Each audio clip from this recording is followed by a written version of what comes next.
Hi everyone, welcome back to Project Happy Home. For those of you who haven't been here before, I'm Tanya, an MD JD turned stay-at-home, work-at-home mom who is homeschooling 3 incredibly loud, incredibly wonderful children, one of whom has ADHD.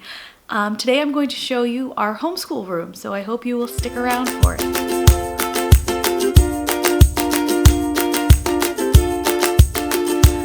Before we get started, I just wanted to let you know our homeschool room is basically the upstairs family room, which I have converted completely into a homeschool room. It attaches to the media room, and we use that as an extended part of the homeschool room. When we have to watch videos, we watch them in there. When we have to jump around, we jump around in there. So the main room is kind of the homeschool room / library area, and the media room is kind of like the bonus room / library area because I have a book addiction and the books just keep coming. So here we go. If I stand in the center and do a slow pan, this is what you see.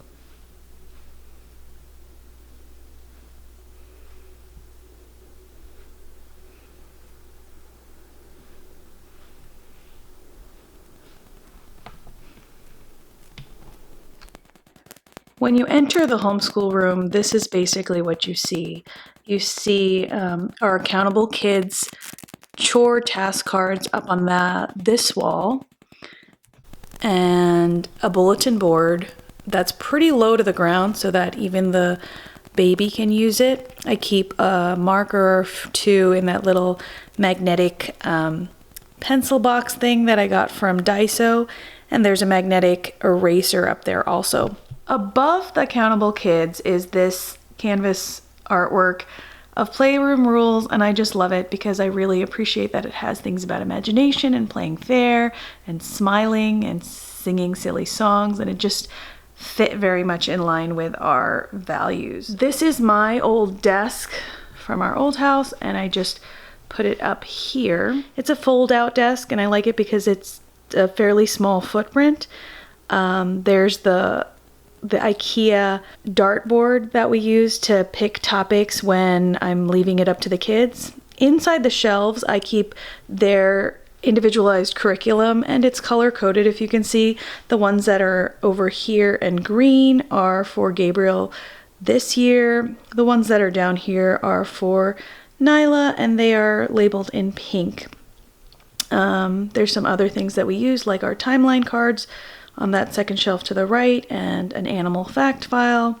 There's a picture of my parents. And on the top shelf are blank notebooks, blank composition books, some curriculum that we have yet to use, and just some books for me. There are some posters up here. I have the Fruit of the Spirit because I think regardless of what religion you are, the fruits of the Spirit are things we should all try to cultivate within ourselves and our children. There is a manuscript print and a numbers poster, and I got the 2 posters on the right from the Dollar Tree, and I got the Fruit of the Spirit from Amazon. I have a little organizer for all the different colors of construction paper. We run through construction paper at an alarming rate. I'm sure you guys do too. And down here is an Ikea Trofast system. I got the shelves for this one just to try it out, an open shelving system. And I got to admit, I think I just prefer the buckets. The children's rooms both have Trofasts in there, and we use the buckets to organize their toys. And I think I would like the buckets better here too. I think it gives a cleaner look, so we might replace them soon. Moving a little bit to the right, you can see that I have these work carts, which I have little task cards for. When they finish a subject for the day, they can move their task card from one side to the other of the workbox. The ones on the left are for my son, the ones on the right are for my daughter, and they both like them very much. It's a really easy way for them to keep their materials organized. We don't use it in a typical workbox fashion in the sense that I don't replace what's in there every day. All their materials for geography are in their geography bin. All their materials for history are in their history bin. And when I tell them to go get X, Y, or Z workbook or sheet or activity bag, they go ahead and look in that bin and get it out from there and bring it out.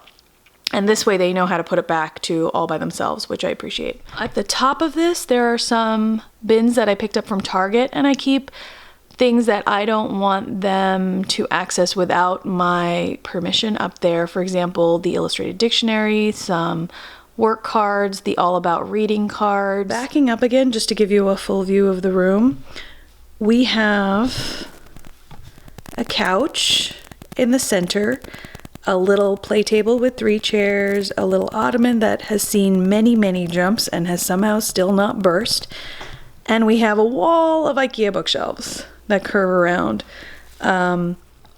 This is our bulletin board. I had this custom made for me from Etsy. We use this mainly for our memory work for CC, and I know it's a little bit interesting that a secular homeschooler goes to CC as their co-op, but I really appreciate a lot of the aspects of classical education, even though we are eclectic homeschoolers, and my son is very adept at memory work, so it's something we both enjoy, and he enjoys the CC class, and I will do a review video on how it is to be in CC as a secular homeschooler later, but there's our timeline cards down below. And those are our memory work timeline cards for history this week. I usually alternate out a artwork picture every week in a very Charlotte Mason-y style. We just review who did the painting, what the painting's about, and try to talk about a different thing about it every day. I have a little behavior chart that I just drew out and laminated, and we just move the paper clips up and down. I don't know where my daughter's paper clip went. There's a little learning resources pocket up here that I totally recommend if you don't have it, because it's never fallen off. It's a really strong magnet, and I keep my markers in there, random stickers, the pointer, and it's a good way of keeping it still. If you'll notice, there's a little chart up there. Let me see if I can zoom in enough for you. This little chart is how we track our behavior. You'll notice each of the children has a row for themselves, or 3 rows, and so does mommy, because if I throw a tantrum or behave unreasonably, I also get a black mark, and you'll see Thursday and Friday were not particularly good this week. But the way we handle this is if anyone gets 3 marks in a day, so 3 warnings, 3 inappropriate behaviors, and for inappropriate behaviors I mean they have to be quite inappropriate, then you don't get your ticket for the end of the day. We have a ticket system, and if you get your ticket for the end of the day, then you can cash them in at the end of the week. So below those, I have a row of these desks, and these are school desks that I bought from a school wholesaler, and I love them. I got them for $10 each. The chairs were actually more expensive. I think they were about $15 each. But I just thought, you know what? Schools, like public schooling desks and chairs, are built to last and last a long time. You'll notice they're slightly different heights. My husband has to raise the height of the middle one to match the other 2, but they are adjustable heights. The bottoms can unscrew these little legs down here. And I'm sure you're familiar, if you ever went to public school, you can just unscrew them with 1 bolt and then raise them all up. I like these especially because instead of having just 1 shelf underneath, they had a nice wide desk surface, and all the storage was on the right. So each child has a little bit of separation, like 12 inches or so of separation automatically built in, which I really appreciated.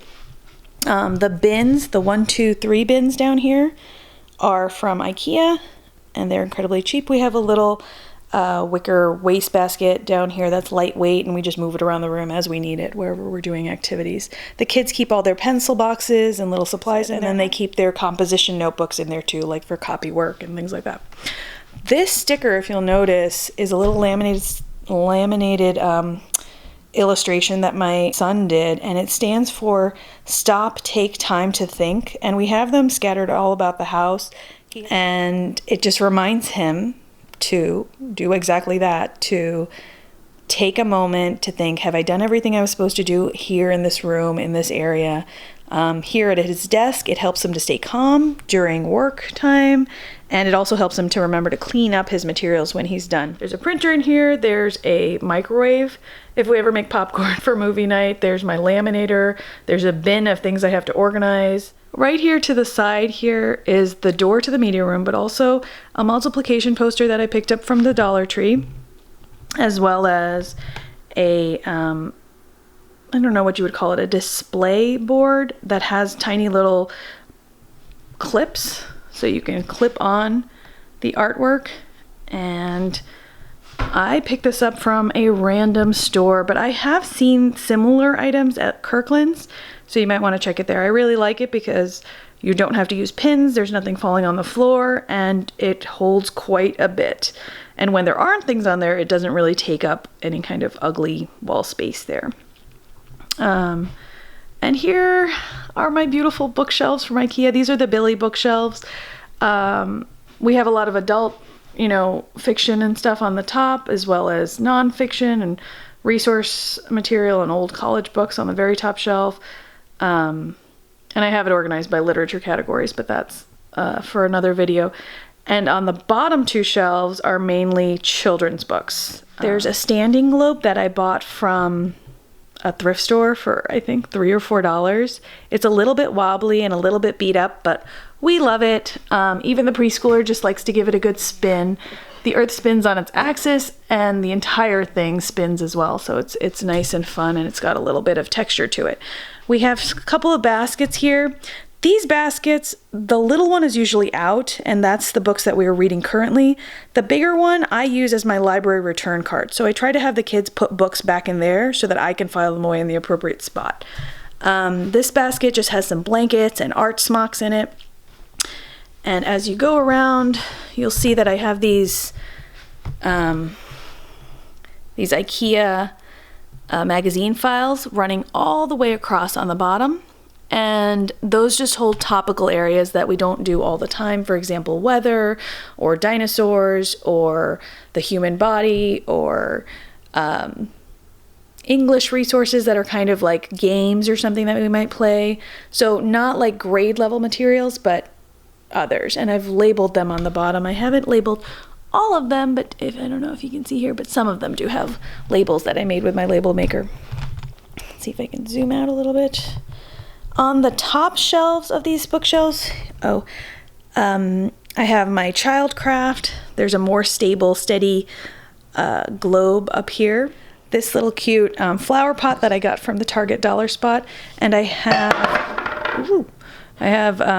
little die in here. So there's foam ones, there's wooden ones, there's more. We have this cute little tissue paper container, which I just adore, and I think it's the cutest thing ever. So the tissues look like smoke. And the rest are kind of Montessori-based toys all over here, so that the preschooler can pull them out and put them back, and she learns how to put things back, and it's super easy for her. These little colored green bins I got from the Dollar Tree.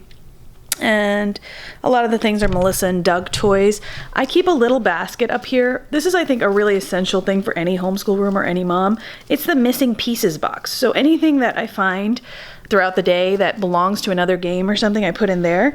And then when we pull out that box, I can just look in there and put it back. We have arithmetics back here. And we have our alphabet tubs up here from Learning Resources, I believe. And gel pens. This little weird bin holds the bag toys. So our number bean bags, our alphabet bean bags, our Wonder Wood blocks from Guidecraft, a trouble game, some arts and crafts like cross stitch, kind of like random activity things that don't sit on a shelf well. Another toy for the preschooler where I don't want her to lose the balls because then the toy is rendered useless. Some file folder games, other games that are too many to fit into our game section, but we keep our board games here and our puzzles down here. That is our homeschool room. Let me move on to the media room. When you enter the media room, this is what you see. The screen, obviously. Another wall of IKEA bookshelves that run across, and I have these bookshelves organized by grade level. So there's like an area for kindergarten, first grade, second grade. There's the empty bookshelves over there because those are for third grade, fourth grade, fifth grade, because I like thrifting, and if I find something good, I'm going to put them up there. The books are organized by science, so different types of animals, into general science, into ancient history, and then American history. We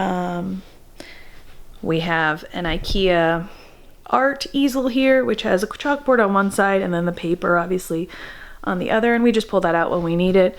This was something I picked up from, I think, a Facebook group or something. A mom was selling this preschool kind of soft climbing table slash sensory table unit thing, and it's just been really fun and useful for the kids. They pull it out, they make forts with all the pieces, they roll on them. It's really preschool level sturdy, so we like it a lot.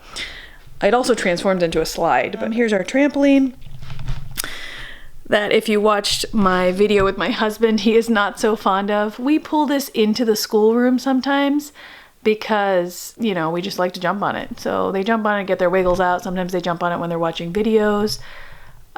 Here's an old school desk that I loved. This was before we ever decided to do homeschooling. We had bought that ages ago, and it actually has storage underneath the seat, and it's just really cute. And if we're in here and we're taking notes, especially if my son is, when he's watching a video or something, it's nice to have a little desk. When you turn towards this side of the room, we have our old family room couch up here. It's the couch that the children are allowed to jump on, play on, lay on, do whatever. It's our love it couch. There's a coffee table here, and it has a chalkboard top and 2 drawers. We keep our big chunky Legos are in here. We keep an old Trundle Bed in here. A lot of times when people come, especially if they are our siblings and not our parents or anything, they just sleep in here. Though it does have a twin trundle that pops up and it turns into a king bed. Right here is a bookshelf. We keep our art books here, and then our poetry books and our music books here as well. So this is kind of our morning basket area and where I pull from. So this was our homeschooling room. I hope you enjoyed this video. If you have any questions or comments, please leave them down below and I'd be happy to answer them. If you like this video, please leave a thumbs up and don't forget to subscribe. As always, I wish you a wonderful day. Thanks so much.